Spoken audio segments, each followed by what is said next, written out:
Welcome back, everybody. Best countdown ever. It's Comic Art Live, the spring edition. I hope you've all been having a great weekend with all these great panels and incredible art that the vendors are selling.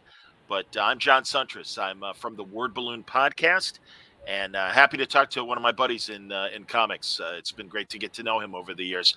Mike Gold, everybody, the fantastic editor of DC and First Comics back in the day. And, and Mike, shame on me. What is your current platform?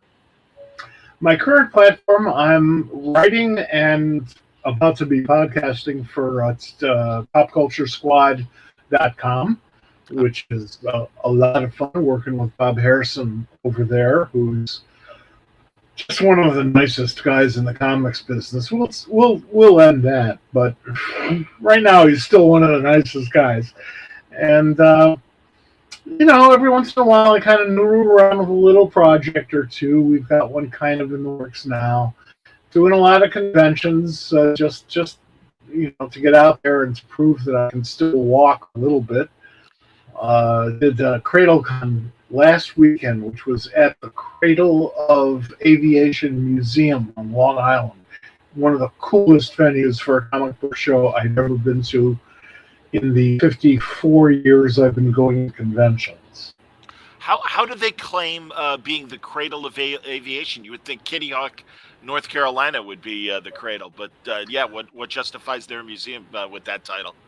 There are some folks in Bridgeport who believe the same thing and have a good argument, not a great argument, but I think it's the cradle because that's where a really evil, ugly, horrible Nazi collaborator who had 3 different marriages going consistently, one in the United States where his baby got kidnapped, and 2 in Germany, all at the same time. That's where he took off to fly across the Atlantic nonstop. Okay.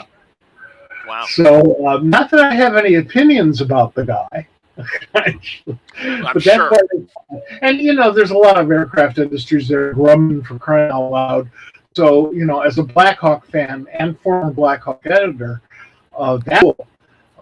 actually the whole thing was really kind of cool. So, do they have it? Do they have a Blackhawk exhibit at the museum? No. Okay. Although I should offer. Yeah, no, you should. That'd be a great thing to curate and show the art and everything. No, you're so right about that. Absolutely. Yeah, that'd be great.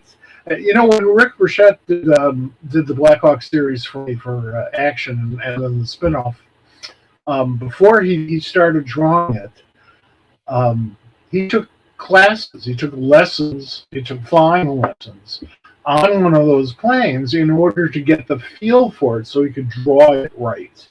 And thereby enduring respect and resulted from that. Just that's a dedication, That's dedication. So that was fun. That's amazing. And did Marty Pasco? Did he write that strip? That was Marty wrote. Yeah. That was a great follow to Howard's Prestige series. Did you edit the Howard series? Oh yeah. Actually, that Prestige series, I have to reread it. I should do that about every 10 years. Because at the time I was doing it, or at the time it was published, I thought I was too close to it. Howard and I would talk, virtually every day for months. We had new ideas and we would work it in and stuff.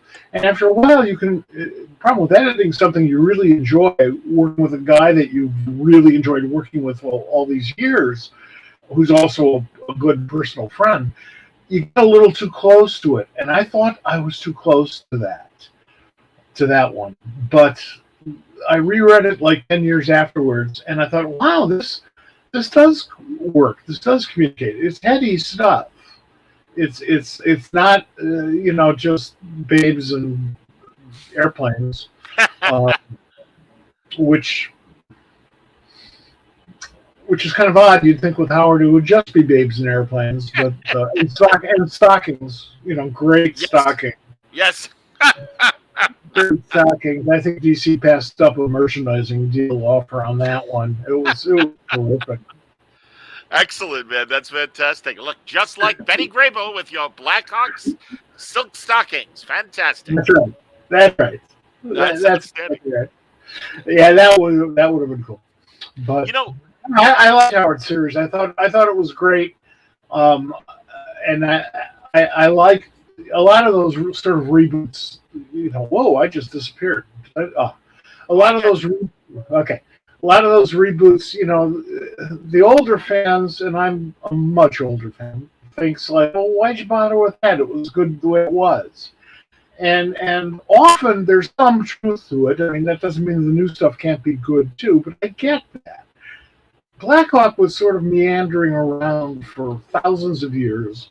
DC, when they bought the rights from Quality Comics, when they went out of business, DC did not know how to treat it and really made it stupid almost immediately. And then 15 years later, Dick Giordano and a few others tried to rescue it, Pat Boyette, and they did a nice job, a pretty good job, but it was really too confusing. And we, I think, put it in some nice order. Of course, we didn't have Lady Blackhawk, and by the time we could have, I think she was being used in Birds of Prey or Suicide Squad or one of those. I think Gail was doing a great job with her. But Lord knows I didn't want to mess with that. She was great. And, every once in a while, Brian Bowen would knock out a beautiful Lady Blackhawk drawing. So maybe it was good she wasn't in that series. I also liked the recent DC Bombshells comics that they were making. That kind of had that Rosie the Riveter feel to the female heroes. Very much so. Very much so. They're Hawkwoman in particular. I like most of them. I like the series. I love those little books that the digital first books that never went digital second, and usually a merchandising time sucks until about 40 years later when you go back and reread Hot Wheels and you go, hey, this stuff was pretty good. Sure. Which is true. I mean, how could all that Alex Toth not be good? But you're right. And of course, another guy that's at Pop Culture Hound, our buddy Ed Cato, is about to release the new collection of the great Captain Action run, and we're gonna get a lot of great Gil Kane, and I forget some of the other artists that did Captain Action back in the day. Yeah, well, Wally Wood was there too. There you go. You can't go wrong with either of those two guys. No, it was a very nice series. There are some exceptions to my rule of tie-ins suck, because obviously not all do. But it does tend to suck more when you remake established property as a tie-in. And that is something that DC in particular, Marvel to a slightly lesser extent, they're both really guilty of that horribly. It's like, well, Superman got married in this TV show that we're about to cancel, so let's bury him in the comic book. No. No, that didn't work. That didn't help anybody for a long time. That's interesting, and I hear where you're coming from. It is interesting, though, and I know as a comic historian that you are, reading, I guess it was Mark Waid that discovered that Jerry Siegel really wanted Superman to reveal his identity to Lois back, in the late 40s or early 50s, and have them be more partners. Yeah, expand on that if you would. I think it was the mid 40s. I might even have a copy of that script around here somewhere. Wow. Maybe. It was rejected by DC. I can't remember right now whether it was for the comics or for the newspaper strip. Okay. Might have been for the newspaper strip, which is where Siegel made his real money. Back before the lawsuit, of course. Sure. And when they treated him like shit. Yeah, they did. God knows. I'll tell you something. the hardest and most disappointing thing I ever had to do in the comics business was when I was at First Comics and Jerry Siegel called me up looking for work. And Jerry's stuff wasn't going to work pretty much anywhere at that point in time. Even if you're doing a very nostalgia-oriented, it would be nostalgia for my parents, and I'm 1,000 years old, so you can just imagine. That was really hard, and essentially what I did, and I said more eloquently than this because Jerry deserved it. I said, thank you for creating my job. No, we can't work with you. Wow. Yeah. God, that sucked. That was sure just a terrible, terrible afternoon. But, ultimately his family won the good fight. Got a lot of help from a lot of people. Some are not quite so visible in that. And it worked. It worked pretty good. Agreed. Mentioning that, we just lost Neil Adams, who obviously was a big advocate for Siegel and Schuster to Absolutely. get compensation. And yeah, I don't know if you had any good Neil memories. I know, for example, and we've talked about this before on the Word Balloon podcast, you were with DC Publicity when Superman versus Muhammad Ali was coming out. So I don't know if you have any great stories tied to that or other Neil Adams stories you want to share. Well, Neil wasn't happy with some of the promotion I did on when we released the book because I didn't invite him to speak at the Owl press conference. Now, the reason for that was very simple. Nobody was going to pay attention to him. Nobody paid attention to Jeanette Kahn, who looks more appealing to the sports cameraman than Neil does. Possibly not as much as Muhammad Ali did, but still, the cameras weren't on when she did her introductory speech, and we had trillions of reporters out there. There was more lights in there than MGM had stars in the sky. And Neil was pissed at me. Now, we were doing a stunt there that I'd arranged through his lawyer, not Neil's lawyer, but through Muhammad Ali's lawyer, who I knew because he had the office next to my lawyer when I was working in Chicago. Good friend of the lawyer, just a great, great guy. And that's where I first met Ali.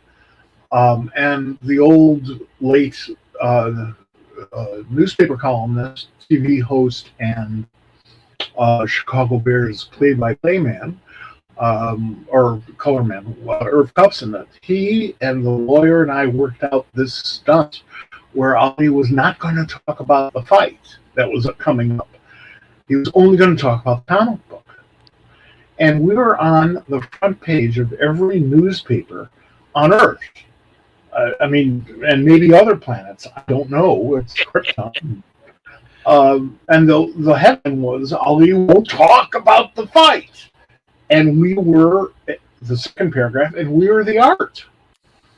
The art that accompanied the story in virtually every newspaper known to humanity. It was a promotion stunt like you wouldn't believe. And the book sold extremely well for about 3 weeks until Ali lost the fight that he wouldn't talk about. To Leon Spinks. Yeah. And Neil was pissed at me for that. And I get it. I understand why, but it was hopeless. Sure. It was hopeless. Aside from that, I've had great times with Neil, and you can't argue that he's kind of an opinionated guy, and I'm a kind of opinionated guy, so we got into it from time to time, including all night in the Hamptons on Long Island. We'd come back from dinner, and our respective friends went to bed, and Neil and I talked from about 2 a.m. until 6 or 7 a.m. Just straight through, taking time only to go to the bathroom because both of us had the runs from dinner. A strange time. Neil was great. We used to see each other the day before the Pittsburgh con. Not Pittsburgh, I'm sorry, Baltimore. Okay, sure. Every year. and except for during the plague. Yeah. And then last year, it was during setup, and we would spend about 20, 30 minutes just talking about God knows what, generally whatever Neil wanted to talk about, which was fine by me. It's always interesting. But he didn't show up this past year, and my uh-oh sense went off real loud. It's a shame. There are many masters, true, genuine masters of this medium from the first two generations, and he was one of the last of the second generation to come in. And we're losing them left and right. Now we're making new ones. I don't want to.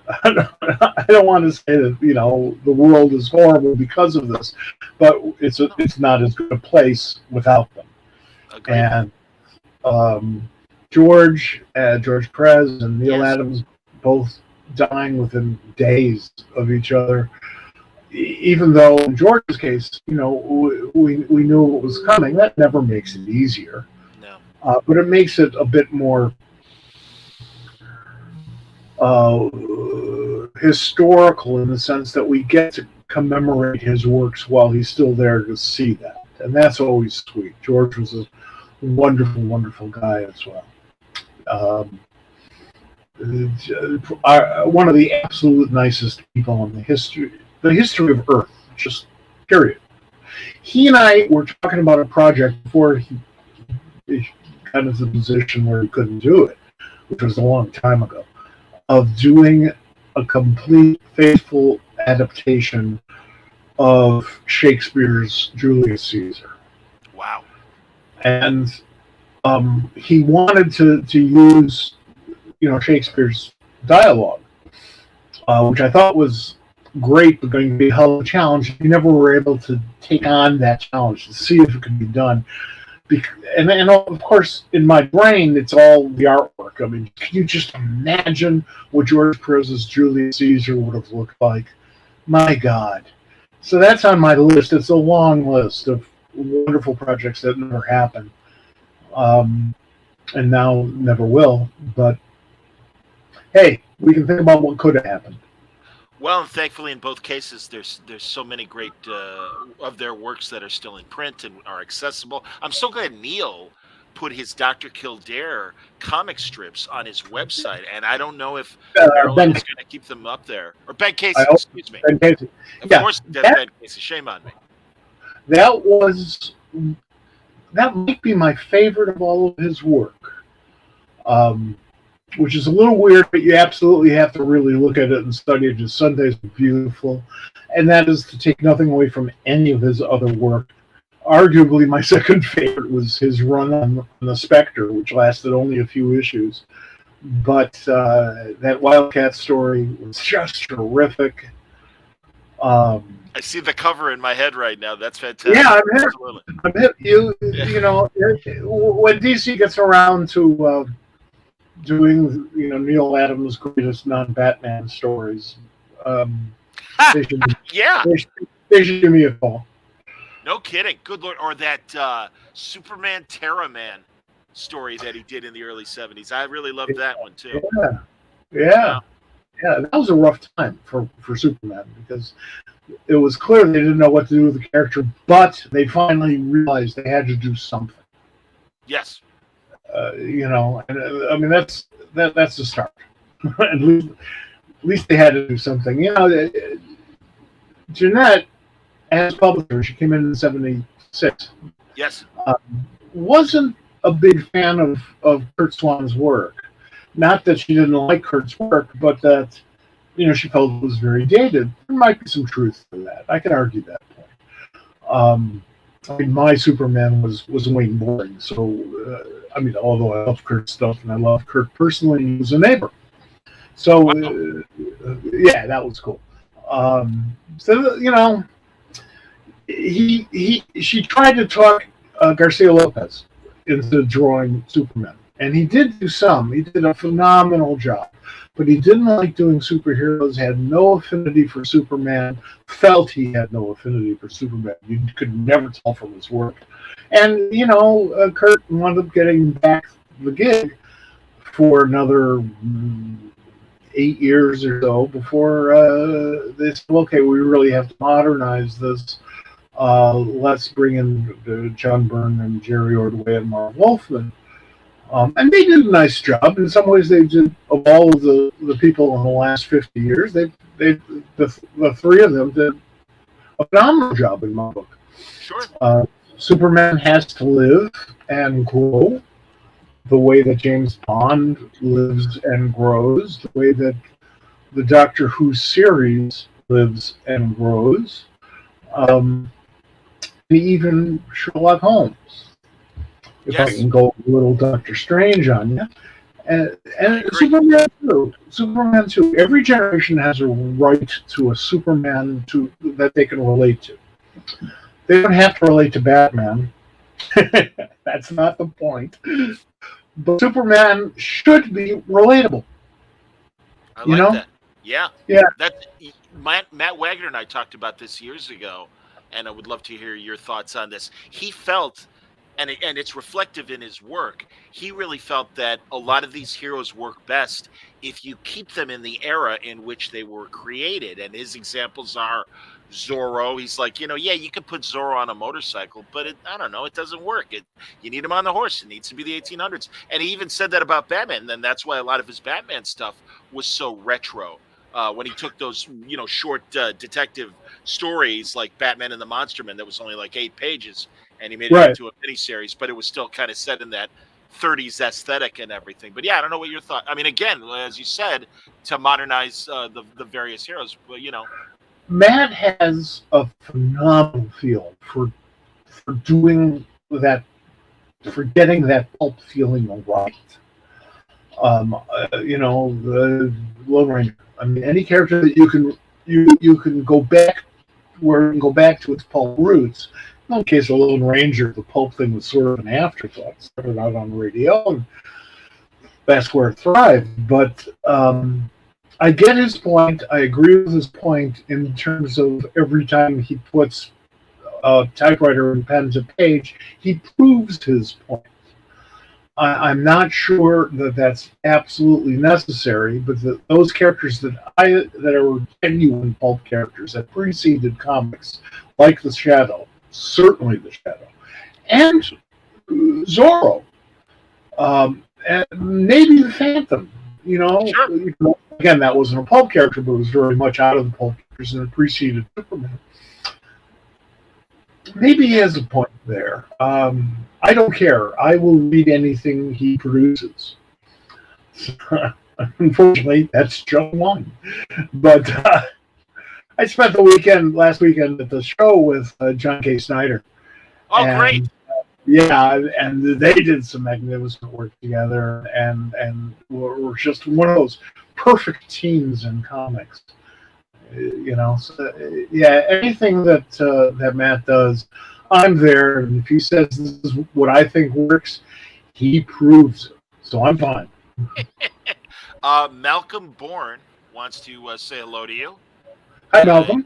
There you go. And also he says hello to me. Thank you very much, man. I will check Twitter later.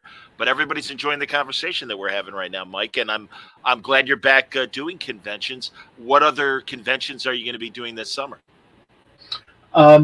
I may not be doing many this summer. I have to cat sit for my cats. I see the cat. Oh yeah, is he there? While you were talking earlier, the cat's tail popped in. It's like, all right, excellent. I love when that happens. That's Roscoe. He turns 15 like any minute. Wow. Yeah, I know. But my daughter Adrian is going to New Orleans for a month, and then comes back, and then goes to San Diego for a week, which is fine as long as I'm the one who's driving her to the airport. But aside from that, so I have to stick around the house and take care of our 2 cats, and I'm fine with that because I hate heat. But I have no real plans on doing any shows until Baltimore, which I haven't even committed to yet. Okay. But I'm up for it. I had to cancel, as you know, a trip to Chicago for this weekend. But I'm hoping to prove that I'm a complete idiot under the belief that it won't be hotter than hell in Chicago in August. Yeah, I hear you, Yeah. man. I mean, right? It's so funny. Right now, it's 63 degrees. We had some really nice weather a couple weeks ago, and then I'm not complaining about 63. Don't get me wrong, I but love 60. yeah, all of us were talking, and we're all like, oh man, if it's this cold now, that means summer's gonna be really hot. So yeah, we'll see. Moody's Pub is still open, isn't it? Which one? Moody's Pub. Yes. Last time I was in, that you and I had dinner. We had dinner at Moody's. That was awesome. Absolutely, man. I've been going there since they opened in the very early 70s. And, of course, they're not air conditioned. They have that big fireplace. No, I'm gonna confirm after we're done talking that it's still open, because I haven't been there, but I believe it is. And no, man, that's Mike. This is why I love hanging with you, because truly, the classic joints, and that's like I take people when C2E2 happens, Miller's Pub on Wabash. Yes, I take go them there. there. Yeah. And for a while they took down. It's for people listening who don't know, just like great LA or New York places, they have all these great celebrity photos that they had on the walls. And for a brief moment, like about a year or so pre-pandemic, they took them all down. And every time I'd come in, I'm like, guys, you're like the only place that has like Tony Bennett pictures from the 60s, or Jerry Lewis, Marilyn Monroe, and Humphrey Bogart eating it at Miller's. Durante, all these like classic people, and thankfully they put a lot of them back up, so it's regained its aesthetic, and that's the thing. We know the joints, and I mean, hell, man, you know more of the joints than I do, and that's fantastic. Yes, the joints are the fun joints. I'm older than you. Some of those places were about 3 weeks ago. I was having dinner in Manhattan at Gallagher's Steakhouse, which is love it. Been there. Really a classic. Yeah, you're a boxing fan. You must have lived there. Bert Sugar took me to Gallagher's, so every time I was in New York, we'd eat at Gallagher's. Absolutely. Truly a classic steakhouse. And we were having just this wonderful time. But there's this portrait of Ed Sullivan staring me right in the face during the entire dinner, which was a spectacular dinner. Never been a building. Yeah, I love that stuff. I love those really old, beautiful restaurants that are unburdened by vegans. So, a good time. No, that's the best, man. Absolutely. So we mentioned Howard Chaykin earlier in Blackhawks. We did. But also all those great, your group of first comic creators that when you went back to DC in the 80s, you just, everybody. How did that all work out in terms of everybody coming with you and doing the great stuff? Tim Truman doing Hawk World, and Mike Grell doing Green Arrow, and John Ostrander and Suicide Squad, and all these amazing projects that you were the editor for. Because of history, and I'm going to tell you a story that seeps in comics history. In the 1960s, Irwin Donenfeld, who was running DC Comics at the time, decided, unbeknownst to anybody, that he was going to sell the company. So he got some offers from Steve Ross.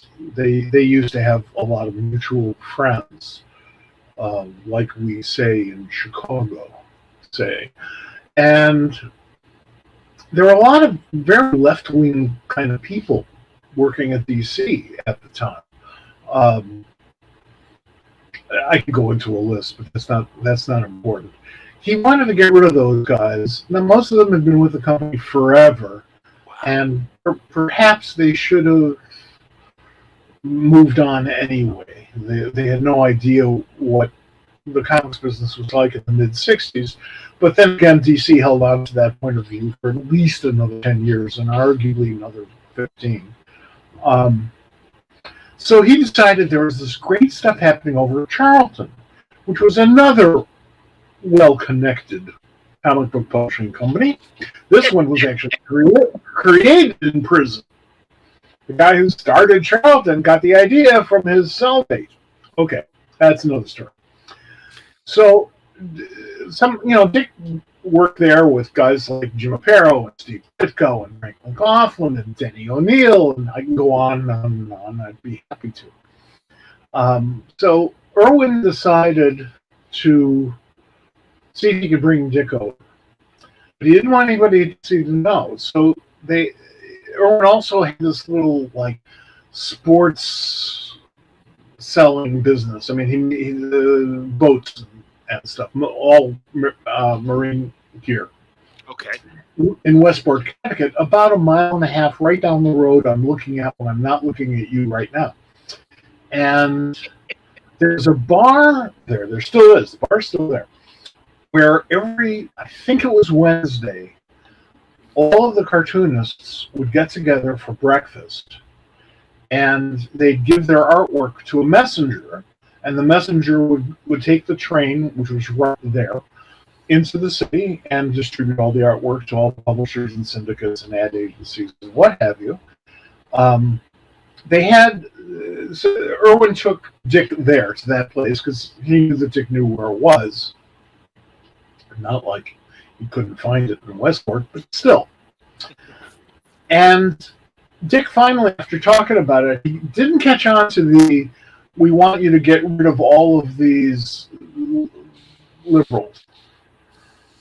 He didn't catch on to that because it wasn't enunciated in that form.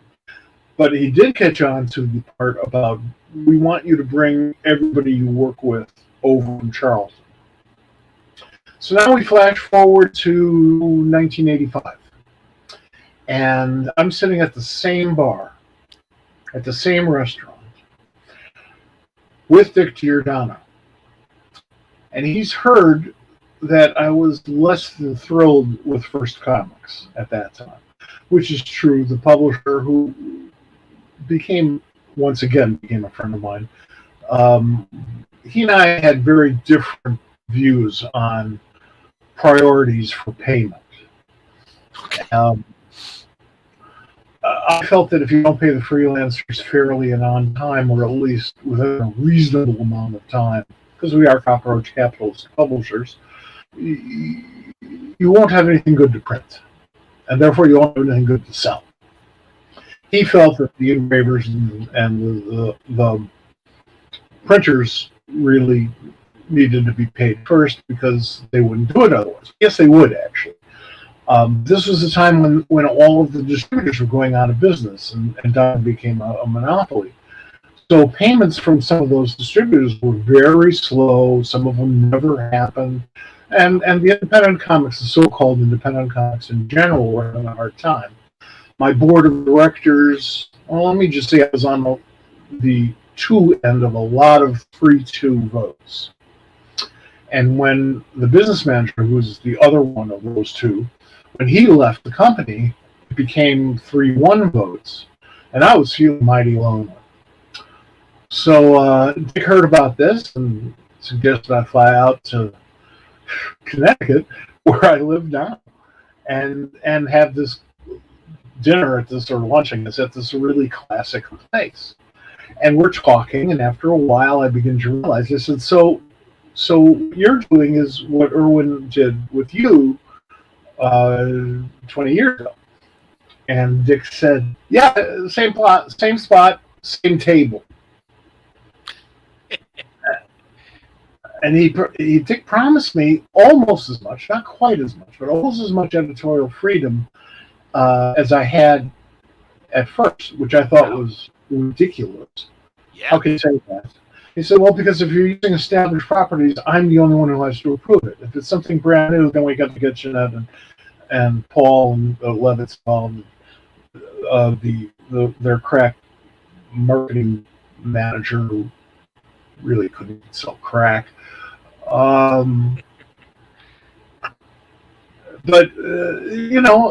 that might be a little bit more difficult. But overall, no, it's not. It's not going to be a big problem for you, he said. But I'll tell you the reason why you should work for DC again. He said, because we pay people on time. Not so much anymore. They owed me $250 for several years now. Wow. But at the Wow. time,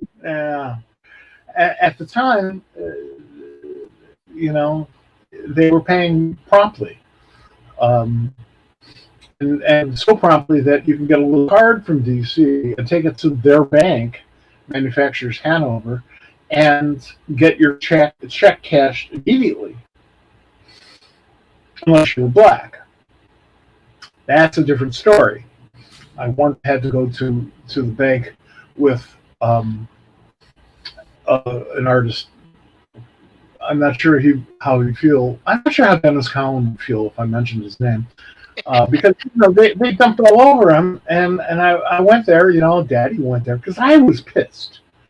And I think the phrase in your neighborhood is "cut him a new asshole," and we walked out with his cash. Wow. Oh, I'm good at that. No, I realize that, but yeah, man, these are wow.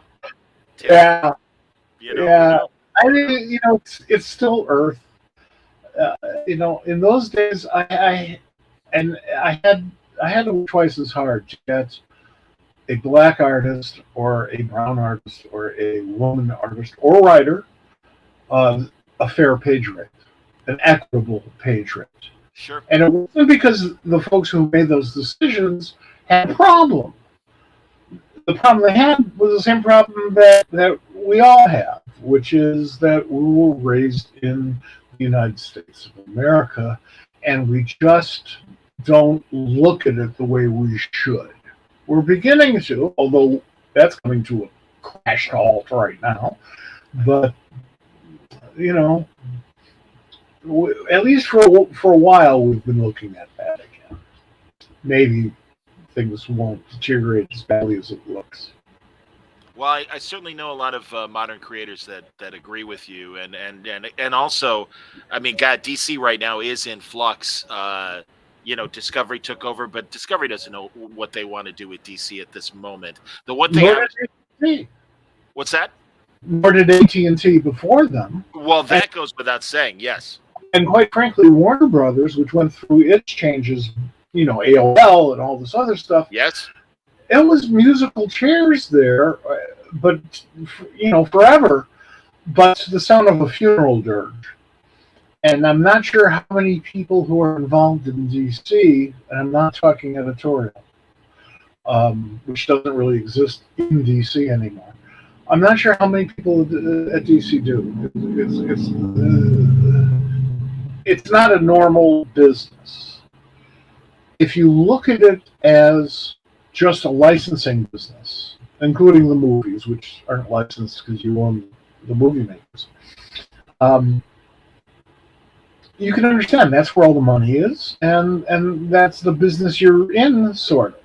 But if you don't realize that you are not in the merchandising business, you're not in the movie business, you are in the storytelling business, and you don't know how that works, or how to tell stories, or how to get people to tell stories that people respond to, then you don't get the movies, and you don't get the Underoos, and you don't get all the other stuff. Sure. And that has been so obvious over at DC's owners du jour for so long that I think it's remarkable they just haven't licensed out the properties to somebody.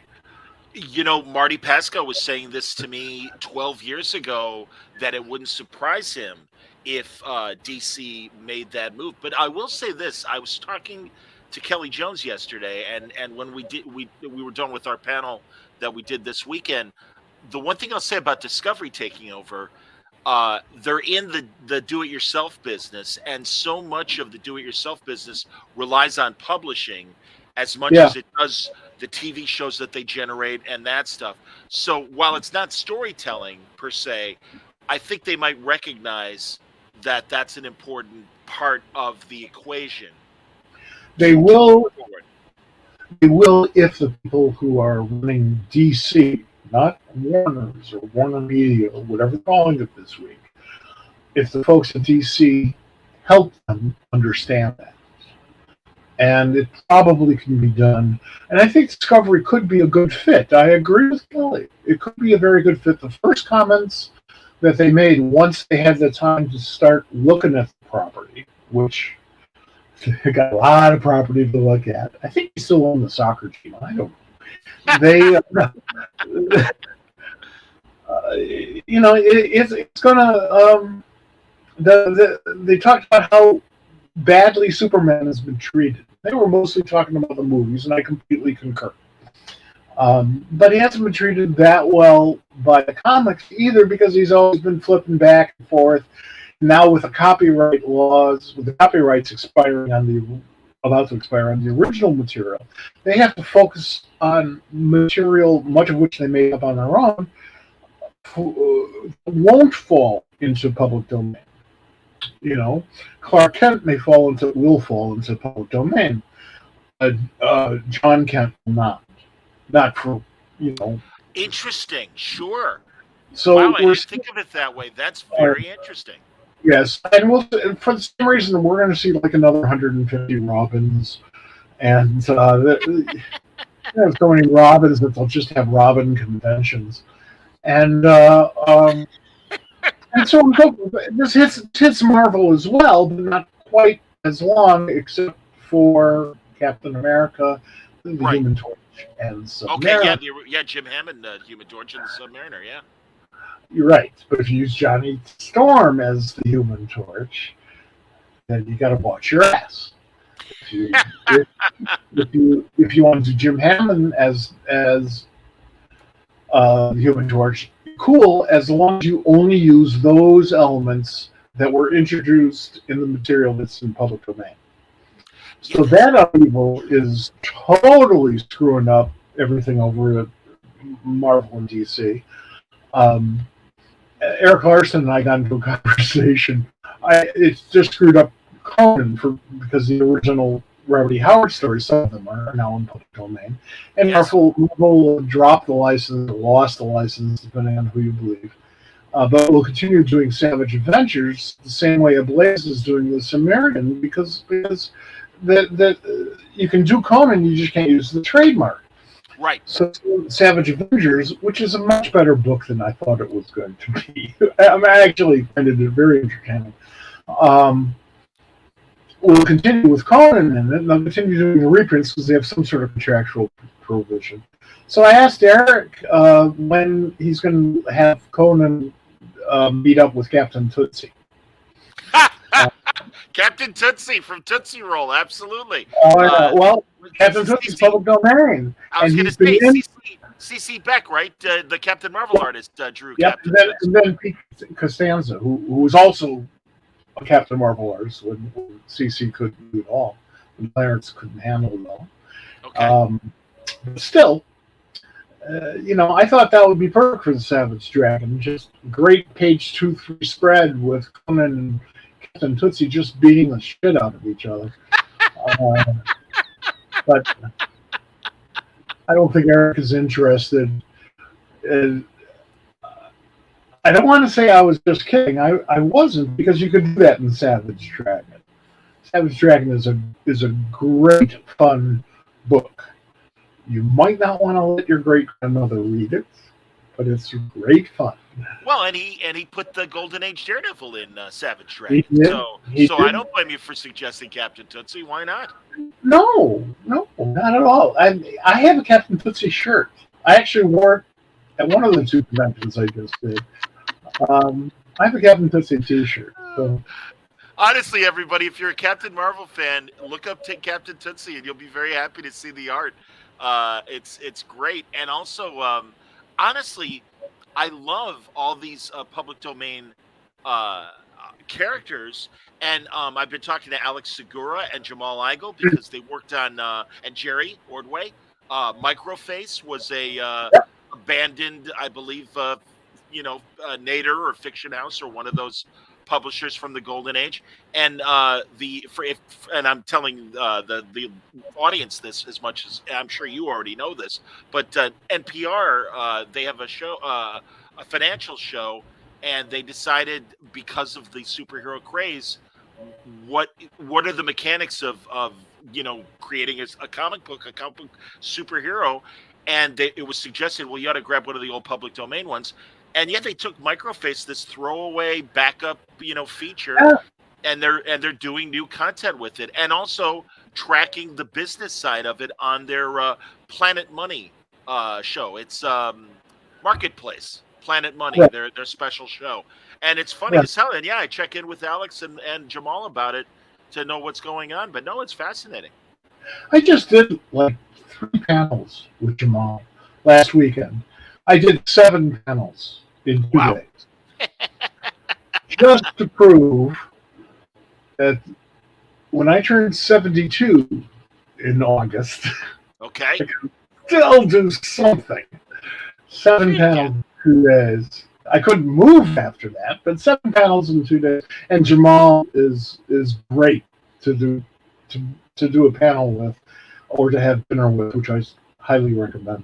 Which There you I go. also so a great guy. Molly Danger, come on, it doesn't get better than that. Molly Danger's fantastic. Absolutely, man. And also all the work he's doing at Ahoy as well lately. I'm a huge Ahoy fan. Me too, man. This is just at a time when I thought like brand loyalty was holding us all back.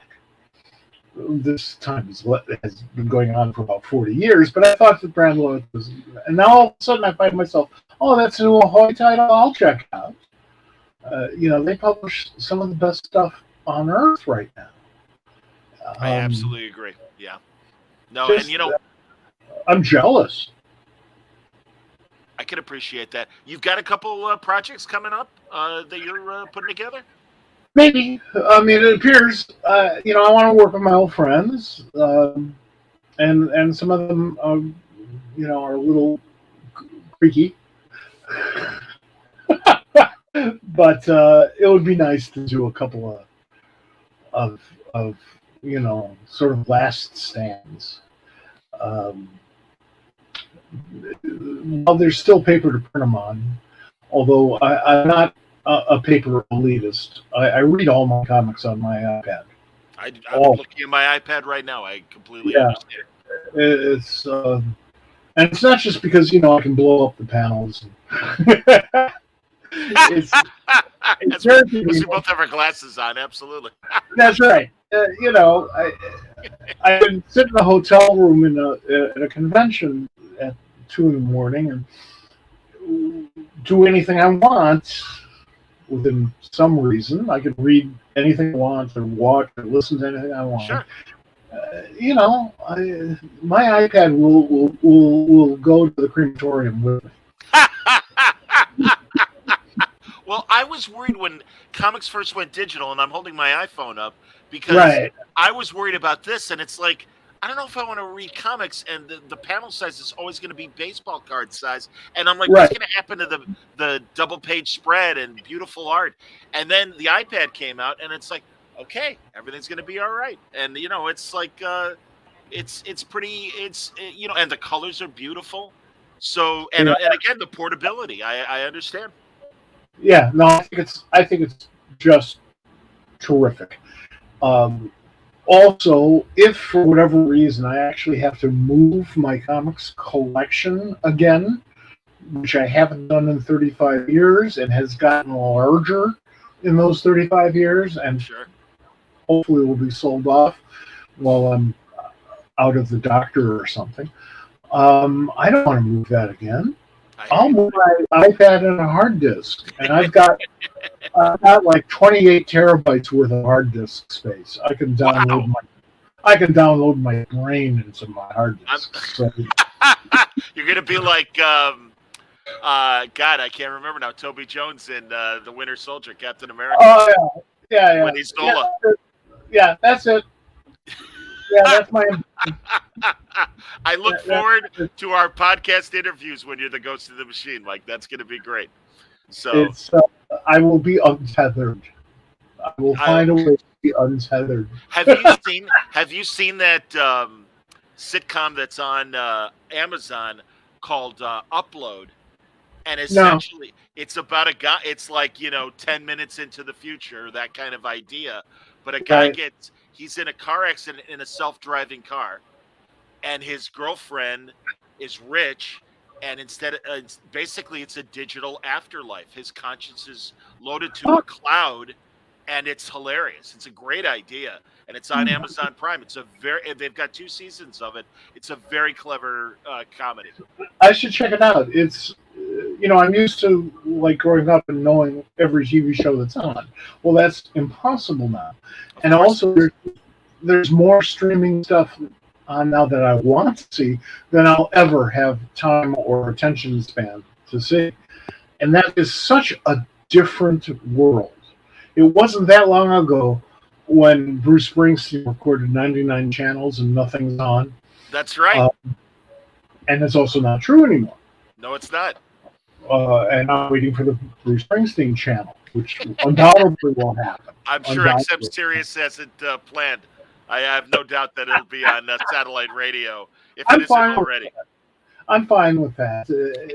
Stephen Van Zandt has kept radio alive in my house, as have others over at Sirius. But for guys like me, who started out in radio before I was in comics, it was it's a weird form of nostalgia.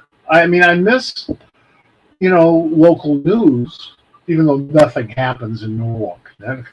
But I miss local news. I miss the concept. I miss turning on the radio and hearing local weather. But radio, I'm still listening to Jack Benny reruns. So. Me too. Don't worry about it, Mike. It's all right. I bet. And it's funny. I was going to ask you, did you? And again, it just debuted this weekend. But the George Carlin documentary on Haven't HBO. not seen it yet. I am planning on seeing it probably in the next couple of days. Very much looking forward to it. Here's a little piece of trivia, and I will say this is one Chicago into another, but I think the rest of you out on Earth will enjoy this. When Lenny Bruce was first arrested for obscenity, which really meant he was talking about the church. Obscenity, blasphemy, pretty close.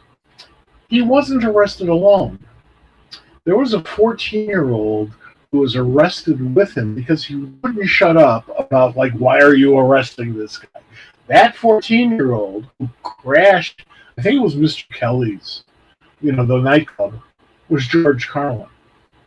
So the first time George Carlin got arrested for obscenity was the first time Lenny Bruce got arrested for obscenity. And that, to me, is a milestone. That's it. That's Earth 1 and Earth 2 colliding. That's it. Crisis on Infinite Comics. It was great. Absolutely, man. No, I knew that story. In fact, years ago, about 5 years ago, when they released the last Carlin DVD set that had his final couple HBO specials, Kelly Carlin, his daughter, was making the rounds and doing publicity for it, and I got the opportunity to talk to Kelly. She's very prominently, obviously, in the documentary because she lived it all, and she it was what an amazing career. You know it very well. I know it very well. We grew up on comedy albums and the like, and it's a great story. I've only seen the first half. They ran the second half last night, but I republished my Kelly interview on Word Balloon actually today. I'll have to check that out. Oh, absolutely, man. I will definitely check that out. Well, he was amazing. Lenny, so much of Lenny's stuff is so appropriate today. Most of it. There are lessons we still need to learn. And George picked up on all of that stuff and took it so much further because he had more time to take it further, and he also had HBO where he was allowed to do that. Not going to get that stuff on Johnny, but HBO, sure.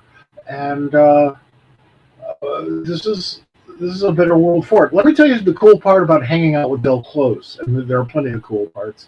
And I should plug the documentary that was done about Wasteland and Del Close for Mad Men only. Brilliant documentary. Del Close, for people who don't know, one of the founders of Second City, the stage Second City in Chicago, and a comedy guru to so many, including John Ostrander from comics, but also and yeah, yourself, and I mean, God, Wasteland. But no, please continue and talk about Del Close. Del trained or directed and or performed on stage with every major American comedian from the mid 50s until 2000. Yes. Tina Fey, Stephen Colbert, Amy Poehler, all of those folks. Bill Murray, Jon Favreau, Vince Vaughn, all trained by Del Close. Yes, that's right. The list Carly goes on and on and on and on. Both Belushi brothers. Yes. But being tight with Del, I heard so many of these great stories from Del, and I have no doubt that they're true because I believe in Martians. But I could walk up to any of those great classic comedians from the late 50s, early 60s, and I'm talking people like Shelley Berman and Erwin Corey. I missed out on Lord Buckley, unfortunately. Oh, bummer. And certainly Lenny Bruce. But I could walk up to any of them and just mention his name. And I had an entry to those people because not only was Del part of that scene, but he's the guy who created the successful comedy album beyond the stuff that Red Fox and Bill Barth were doing, and the X-rated stuff. Sure. Which was also hilarious, but I'm talking about the stuff that you could buy at Sears. Remember Sears? I do. And that was a hell of a privilege because Erwin Corey died at like 101 or something, 102. Yep. Brother Theodore, names that most people who are hearing this never heard of and should check out. And the world is at your fingertips. It's on YouTube and all. You can Google till cows come home. Yep. But guys like Lord Buckley was so brilliant that he did a shot on Groucho Marx's quiz show on You Bet Your Life. And Marx broke character, something I'd never seen him do before in public, and explained who Lord Buckley was, and had Lord Buckley do the Naz, one of his most famous routines, on camera. You Bet Your Life, yeah. You Bet Your Life. The show was actually taped or recorded for like an hour. It's 45 minutes an hour, and they cut it down to a half hour. Yes. So they cut most everything else out and just had Lord Buckley. And that's available on YouTube if you scrounge around, and it's brilliant. And to show Groucho, to see Groucho being so differential to a man is the greatest testimony I can think of for a comedian. Just that simple. That's fantastic. I didn't know about this, and I promise you, I'll be looking it up when we're done here. Somebody asked, Peter Rowe asked here, what artwork you have on the wall. So I'm going to zoom in and let you tell everybody about. Behind. See, that's a Ricochet page from the two-part Ricochet comic that Stan Line did. Julia Lacremont colored it beautifully, magnificently. Mike Vosberg's Blackhawk is above that, and there's 3 panels from a Reed Crandall Blackhawk story from the 40s. Wow. Next, Shea Anton Penza's The Butcher, the series that DC will never admit to having published, because it was called The Butcher. Yeah. Did you watch Peacemaker, guys? Anyway. One of my favorite TV shows ever. I think that's the only art that's in the shot. That Blackhawk is the first issue of the Blackhawk comic book. Wow. Solo comic. So that's my Blackhawk tribute wall. My late wife Linda gave me that comic book as a present, and Wow. God damn, that's great. You're damn God right. It's great. That's all right. You can swear. Absolutely, man. No, that's fantastic. Jesus. Amazing stuff, man. Well, again, this is Mike. This is why we're friends. This is why I love talking to you. And damn. and hanging out and talking about Chicago radio, talking comedy, and of course comic books as well. So, how can people reach you online as we're wrapping up here? Go to popculturesquad.com, and if you really want to send me a note, uh, I can't guarantee I'll write back because I'm slow and tired, and I sleep. And, now that weed is legal, sometimes sometimes I don't get around to a few things, but it's wonderful for pain management. Mike.gold@mac.com. Or see me at a convention. I'm usually very polite. Usually. And, well, shit happens. But but I really am still in awe of anybody who comes up and says, I read your stuff. If you come up to me and say, "Oh, my grandfather used to love your work," I might be taken aback a little bit. That happened to me in Anchorage, at a store appearance in Anchorage. And I was still I was pushing 40 then. That was weird. That was great. Jesus. Too funny, man. No, hey, thank you for still being out there. We always love these stories. This is why I love having you on Word Balloon, and I'm sure we'll have more stories. And yeah, I'm when it gets a little better, like you said in August. God, I hope to see you. Define better, but yes, I look forward to getting home. The 2 years that I couldn't were horrible to me. Yeah. If I don't recharge those batteries out in Chicago, I'm a sad human being, even though I can mail order my Italian beef. This is true. It's not true. It's not quite good. Well, I've sent Lou Malnati's pizzas to Portland as a thank you. So I know what you're talking about. Absolutely, man. Yeah. That's hilarious. If you're independently wealthy, you can do that every day. No, this was great, Mike. Thanks as always. Stick around. John, I love doing these with you. It's wonderful. It's always a pleasure, buddy. So hang on 1 second and we'll talk. But everybody, thank you very much for watching. Everybody stay safe, stay happy, stay healthy.